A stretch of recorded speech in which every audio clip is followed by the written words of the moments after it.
வணக்கம் நட்புக்களே. இன்றைக்கு நாம் பார்க்க போவது ஆனியன் பக்கோடா. ஆனியன் பக்கோடாவுக்கு தேவையான பொருட்கள்லாம் பார்த்துடலாம். ஒரு கப்பு நீளமாக கட் பண்ணியது, உதிராக இருக்கணும், நல்லா உதிராக கட் பண்ணியது, நல்லா பிசைஞ்சிட்டாலும் உதிராக ஆயிரும். ஒரு கப்பு.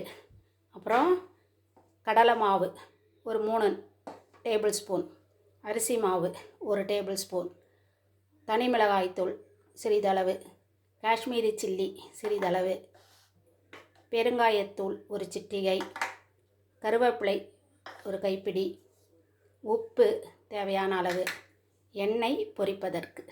இப்போது இதை எப்படியெல்லாம் பெசரலான்னு பார்த்துடலாம். ஒரு அகலமான பாத்திரம் எடுத்துக்கலாம். அதில் ஆனியன் போட்டுக்கலாம். நல்லா ஆனியனை போட்டு நல்லா பெசரி விட்டுறலாம். இப்படி சரி விட்டுட்டு கடலை மாவு தூவன மாதிரி தான் விடணும், நிறையா விடக்கூடாது. ஒன்று. அரிசி மாவு ஒரு ஸ்பூனு, மிளகாத்தூள் உங்களுக்கு காரத்துக்கு எவ்வளோ தேவையோ அதுக்கேற்ற மாதிரி போட்டுக்கலாம். அது தனி மிளகாய்த்தூள், இது காஷ்மீரி சில்லி, இது கலருக்காக.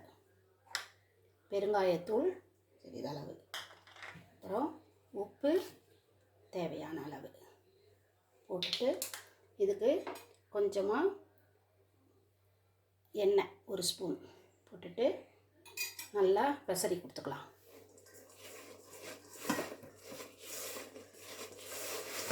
நல்லா இந்த வெங்காயத்தில் இருக்க தண்ணியோடு சேர்த்து பிசைஞ்சிட்டு அப்புறம் தண்ணியை லேசாக தெளித்து தான் பெசரணும், ஊற்றக்கூடாது. லேசாக தண்ணி இப்படி தெளித்து பெசரிக்கணும். இந்த மாதிரி உதிராக தான் இருக்கணும், இப்படி தான் இருக்கணும், அவ்வளோதான். இந்த மாதிரி உதிராக அப்படி இருக்கணும். இதில் மேலாக சும்மா கருவேப்பிலை அப்படி போட்டு அப்படி பெசரிடும், அவ்வளோதான். இப்போது எண்ணெயில் போட்டு பொரித்து எடுக்கலாம். இப்போது அடுப்பை பற்ற வச்சு வானலை போட்டு தேவையான அளவு எண்ணெய் ஊற்றிக்கலாம். நான் கொஞ்சமாக ஊற்றிக்கிறேன், ஏன்னா சுட்ட எண்ணெய் நிறையா யூஸ் பண்ணக்கூடாது. கொஞ்சமாக திட்டமாக ஊற்றிக்கிட்டேன். எண்ணெய் காயட்டும். எண்ணெய் காஞ்சிடுச்சான்னு பார்ப்போம்.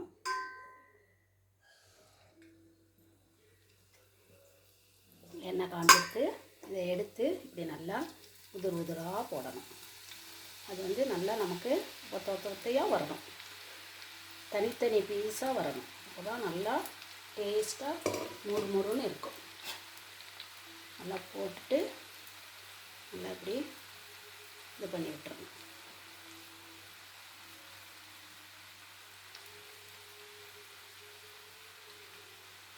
நல்லா இந்த பபிள்ஸ்லாம் நல்லா அடங்கணும். அப்போ தான் ஆனியன் நல்லா வெந்திருக்குன்னு அர்த்தம். பபிள்ஸ்லாம் அடங்கினதும் 2 பெரட்டி போடணும். அப்படி கொஞ்சமாக பெரட்டி விடணும்.